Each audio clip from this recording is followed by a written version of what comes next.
Hi! So we are going live. Hopefully it goes well.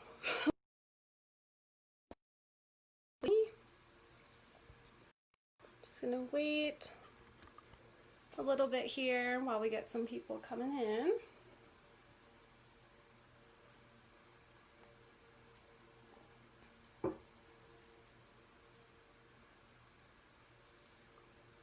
Good morning.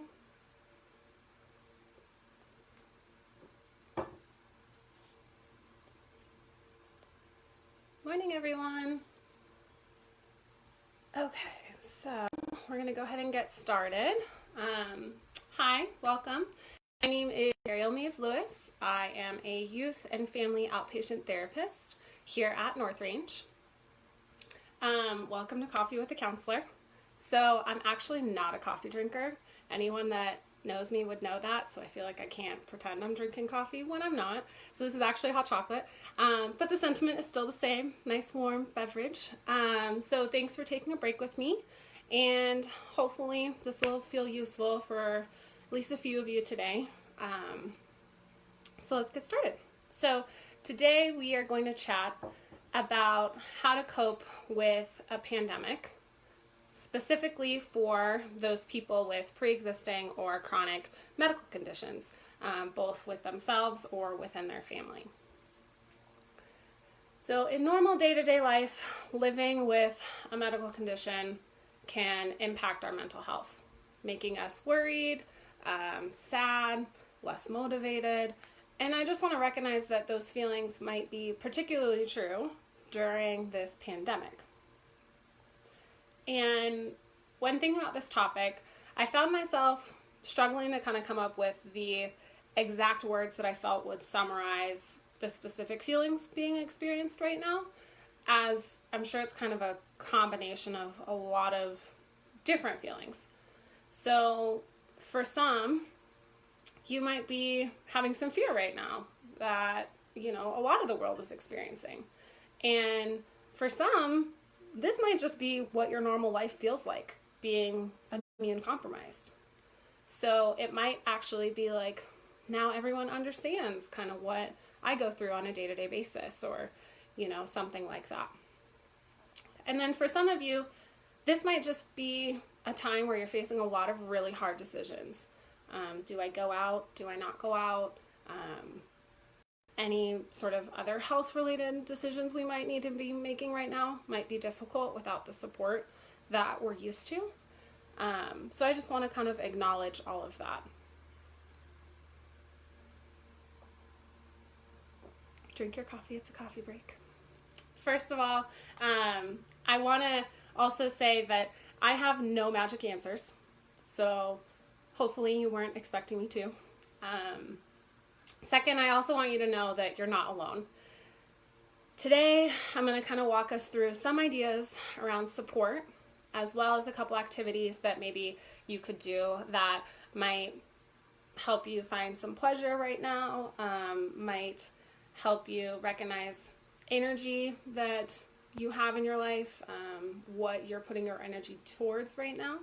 So all of these ideas that I'm talking about can also be discussed or used rather with the other things that have been discussed in the prior coffee chats as well. So definitely check out those videos too. They have some really great self-care tips, parenting tips, trying to have some normalcy in the craziness of like right now. So definitely look at those videos as well as this video, because even if you might not find something in this video, I'm sure you'll find something that might be useful in those other ones too.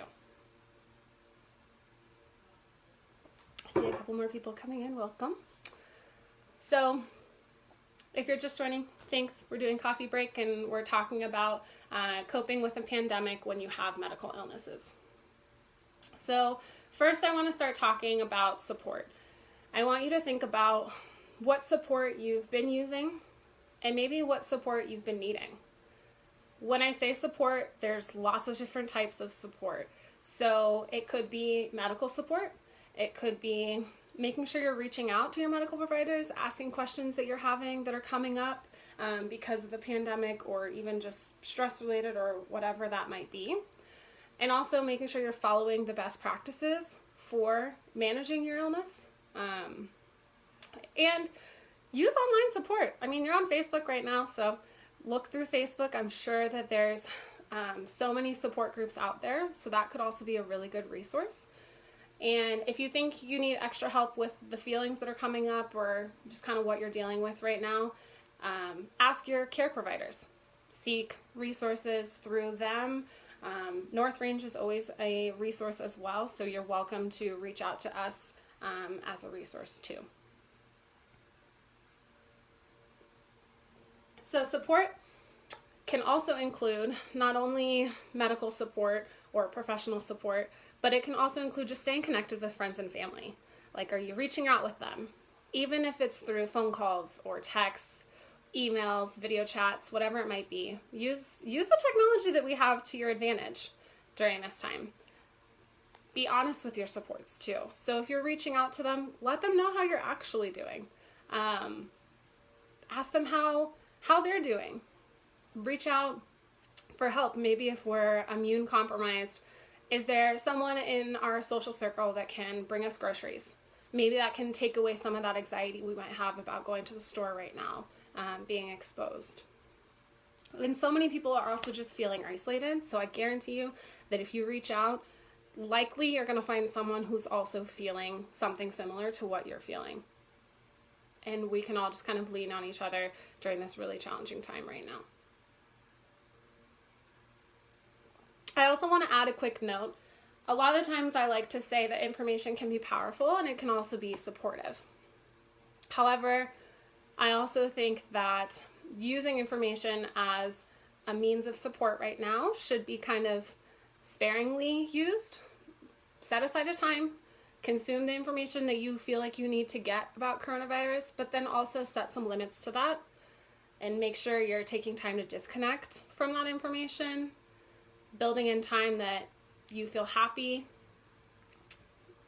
doing things that you feel happy doing, just kind of checking out from that information sometimes. And this can kind of bring us to my next point, which is an exercise around focusing on things that can make us happy.